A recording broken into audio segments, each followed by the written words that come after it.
Fofo nyɔɖe ke ma do gbe na info plus star be agbasa do gbe na info star plus be anyinɔƒea so administrateur principal adze kaka va kɔ ɖo ehaba kame tso habe comité member kpa do gbe na administrateur principal monsieur Agbodjan Hugues eye ŋgba do gbe na todzinɔtɔ ɖe kpekpe eye vevitɔ do gbe na comité d'élite tɔ keke ko ne le agbasa le fia so wabi président dzi kaka va kɔ ɖo et comité abe member oji kpa do gbe kudo bobutɔ he gã ɖe wa wotro anu ke sɔ mi sɔ do tomu mi le kpɔ le réseau dzi so nyi soa CDAO sɔ ɖe sɔ do tome na mandat be nya kpoa mi la kpɔ be dzukplɔtɔ ame etɔ̃ ɖo le ya waya wogbe ɖe ke be nu be yewom le da signer et limitation de mandat dzukplɔtɔ si ge be For Nyazingbe et Alassane Dramane Ouattara et puis Macky Sall wa ame etɔ̃ wa wogbe be no be yoya yewom le da signer adasi limitation de mandat be nuwo mo kpa ne mi kpɔ dzukplɔtɔ ame etɔ̃ kpa mi la kpɔ be nukɔ wole et ale efiozikpui arasi gongongoa ole yebe mɔa dzi kpa nene be nuwoa nuke be nyi no woɖɔli na etsua be sewo ke le nyi constitution ne wate s'éterniser le pouvoir enyi enu yɔna kpa ne mi kpɔ Alassane Dramane Ouattara etsa ewɔ nene be nu voilà Macky Sall tsa le emɔa dzi eye For Nyazingbea wotsua le te constitution kengbe ya va ke tsa gba va egba va vlu asi ɖo me kpɔa ne mi kpɔ nuwo keke enyi nane ke CDAO nɔna complice mu nyi nane ke dzɔna le ŋgbodome na CDAO edzɔna le ŋkume ne ɖe ke yebe kpɔna eye ŋutɔ tsa nɔna esi me ne nene be nu kpoa communauté internationale ŋu ko mi kpɔna la CDAO Union africaine wa amewo aɖe do ame hu nyrɔ ame hu nyi bande des escrocs nyi wotsana ka dukɔmeviwo eye wozina dukɔmeviwo ɖo eto ɖo edzua be se wo nu wa ye no kpa ne ke be nuwa miwo mi le eve peuple be na de peuple ne nya be limitation de mandat be nuwa de ame ke le power mu le dzi la dzoa eye kpete na fi ɖo nene be nuwo me ame ke le power le dzi la dzoa ntsana ka constitution donc a constitution nana ino dzoa na me bu tsa va tsa la wetɔ la dzo va ame ke gbe le vlu asi ɖo edzo be constitution me kpoa me la kpɔ be ame wa ya mu le dzi la dzo le power egbe la dzo le power esɔ kpoa ne mi sɔ Togo tɔa bon kɔn be Togo viwo mi nya Togo tɔ mi la nɔ gbɔn ke ŋgbe la va nɔ gbɔn etso kpɔtɔewo me tɔ ne mi sɔ miwo nya be Togoa kengbe dzukplɔtɔa la va power article 148 de la constitution togolaise est frappé article 145 est frappé article 52 est frappé wa enu be yi ke le nyanya me na CDAO ko tɔ le funa edzo ɖe kpekpe be constitution enɔna ekplɔ dzi no onyana eye na mi la kpɔ be ke dzukplɔtɔ Nyazingbe ya de ma ku yo sɔ For Nyazingbe sɔ va ɖe ke wo ne ma président de l'Union africaine à l'époque Obasanjo voilà Obasanjoa et les mauvais corps et bien retour à l'ordre constitutionnel bene son do joa be si joa be yo la so CDAO be so jakin la so va Togo la to va destituer jirudoa va au finisha nene ba me wa va no complice kakaye For Nyazingbe gba le power fa ke nya be na mu utua fo ejua be eseome Kafla ne mi sɔ miabe constitution article 148 de la constitution le Gbɔnbereko obe toute tentative de renversement du régime constitutionnel par le personnel des forces armées ou de sécurité publique par tout individu ou groupe d'individus est considéré comme un crime imprescriptible contre la nation et sanctionné formellement aux lois de la République. Ou le Gbɔnbenade ameha ɖe kpekpe ke la gbe tsite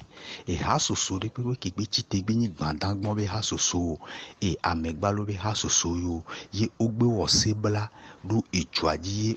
womu dziɖuɖu ke ye edzukɔa ŋutɔ ɖo anyikpoa nene be amewoa wowɔ hlɔ̃donu ma ɖe ɖa ke le nyi crime imprescriptible kpoa be ese etsite ɖo wa ŋuti veve ke le nyi edzoa be sea kpoa woɖo la dɔ̃to na nene be amewo xɔa mi la kpɔ be nukɔ ke Nyazingbe ya de ma kua o me respecter nenebe nu kwa o so njuklo to abevi ken so silo e kodina mi akpa sensento eyemi leme kakana kurugbe nemi jo l'article 148 de la constitution Jamilava article 145 de la constitution le président de la république le premier ministre les membres du gouvernement le président et les membres du bureau de l'Assemblée nationale et du Sénat et les directeurs des entreprises centrales et des entreprises publiques doivent faire devant la Cour suprême une déclaration de leurs biens et avoirs au début et à la fin de leur mandat ou de leur fonction. Obe judon no la tutu gba to akudo yebe nti mo jukplolo amekonyi achobe nkono ta ko gbe donu c'est-à-dire société d'état acho ko gbe donu fio haobe eflime kwa neneba mewa enu na meside pepe ke la soken gweye o hodole okwa o la va de le Cour suprême be nko o la nyabe ke wo lo toade e hwa me fe la sio yo o hodo o pe amaton ko pe amaton ade e gakolo tuna wade e gawala sukaka o la te va do e hu amewa elu alo hu amaton so pe wa wa ne o va powe no bi yo itoko le wo ya o pe aton le fike yo o so dadwa o mate va do château amenele yo vodio o mate va so milia vetaro banque le suisse kwa o la nyabe o bulasido e kame parce o pone ne ke yo o le doit dépense ko le wa o la calculer quoi o la alors la djidjo kwa Togo be article 145 de la constitution togolaise et titelo nenebe enu divoa ameyo wa o gbana nenebe nu e yo me le voix merepepo ne mi so article 52 de la constitution tocha et ya etitelo ini katambire ke chon député o voyez no va se dia o nyana nenebe nu keken wa eno na esimene ne mi so article 52 de la constitution oui les députés sont élus au suffrage universel direct et secret pour un mandat de 5 ans renouvelable. Chaque député est le représentant de la nation tout entière. Tout mandat impératif est nul. Nene article 52 a keleni katambi question député au divoire on y a 9 députés de l'UFC à l'époque le parlement nene yo wono ye député avec sama kojo le UP Union interparlementaire fa ko yifunwa kojo educhi député o duchi eye o so akoso na nyabeji dudua manyo o gba fe so kojo aka kaso yido et coup de la justice de la CDAO no wa sokoja ko sokoja kojoa du nyabe jidudua je o sonya gonglona nyabe jidudua yo gbon le kojoa be la cour ordonne à l'état togolais de réparer les torts et de les indemniser d'une somme de 3 millions chacun réintégrer député au kakawabe mandat et expiré. Bané le possé la communauté internationale à moi bande d'escrocs allo c'est-à-dire réseau barabara de oni donc à limitation de mandat et c'est-à-dire et waya homme le dio amedo keye waya o le non ne be no mi la po be nu ko waya o le odo chume vio be lon e ntie wa ameham fewele e nyangblona ne mi kpo amedo le gbeke o le sivu yo vo chuka nke yo vo do ayo na enu ne mi kpo be joso pe eso mi atogbo ko na nyisa ke nene yo vo ko so yo vo de vafie yo vo lava du cerveau na nya togbo yo le plamojoa yo vo mbana pa va jena me bojo ole c'est-à-dire au travailler amedo d'arrêt donc ameo to na kona yo vo ola no le wan to amebo. Voilà nene be no ne ova jina fioroji o chana fioba kamiti otono na yovonti onyabe nu suvi jagra la homi fi ameo tri jisi ejua be no ne no na eno wa ke no jona gapopo womea ame ibodo le e jona jino ame ibodo le am jona jino wa tan mo mate ondi pepo enyi potea o wa ino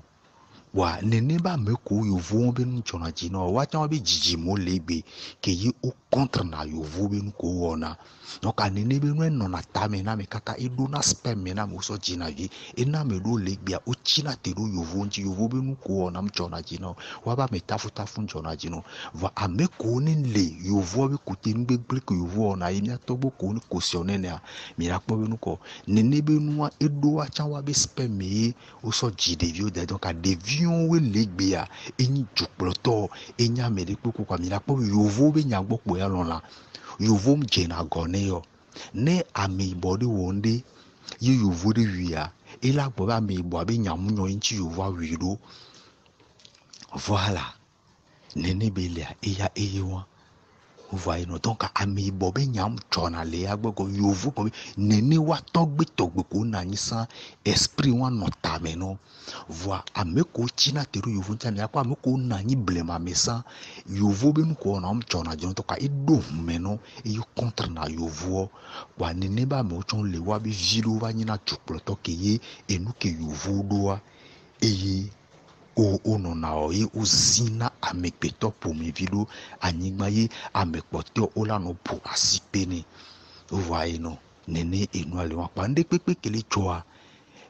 limitation de mandat be nou me a jukloto kene be ndagbe limité be mando kwa amone nya be ame wa mu le jila jo le power pe la jo le power so ele ela no power la gba no la so no yi nene belia eya e wa kwa miro lo tout possible la po nous le profil home ado jisi do mia be nu mia be enni mia do le vision a changer mia be nu popo kwa ne jukloto le wonde ke mu le nyowa jukon me vio o don se ke ye o la ko gbe je la gbon va o mu on le division mu o zona do etujue ye mi la nyinsin o gbon be béton armé va ne mi le zon e vovovoa mi tros on pachagbo ke ye o la pénétrer mi la do mi am de pepe ko da et la do mi am la lo mi nene belia eya ewa wa amone osiasia amone tout et tout possible ne wa dencourager limitation de mandat be no ni nyabe amewom le jila jo ye o le en complicité kudo et nous a de ko bonama et communauté internationale on komi pona et élection sans réforme ko dana et nous ko chona on kekia et na manya mena o communauté internationale li donna me ododa mi se mi ko da d'accord 2000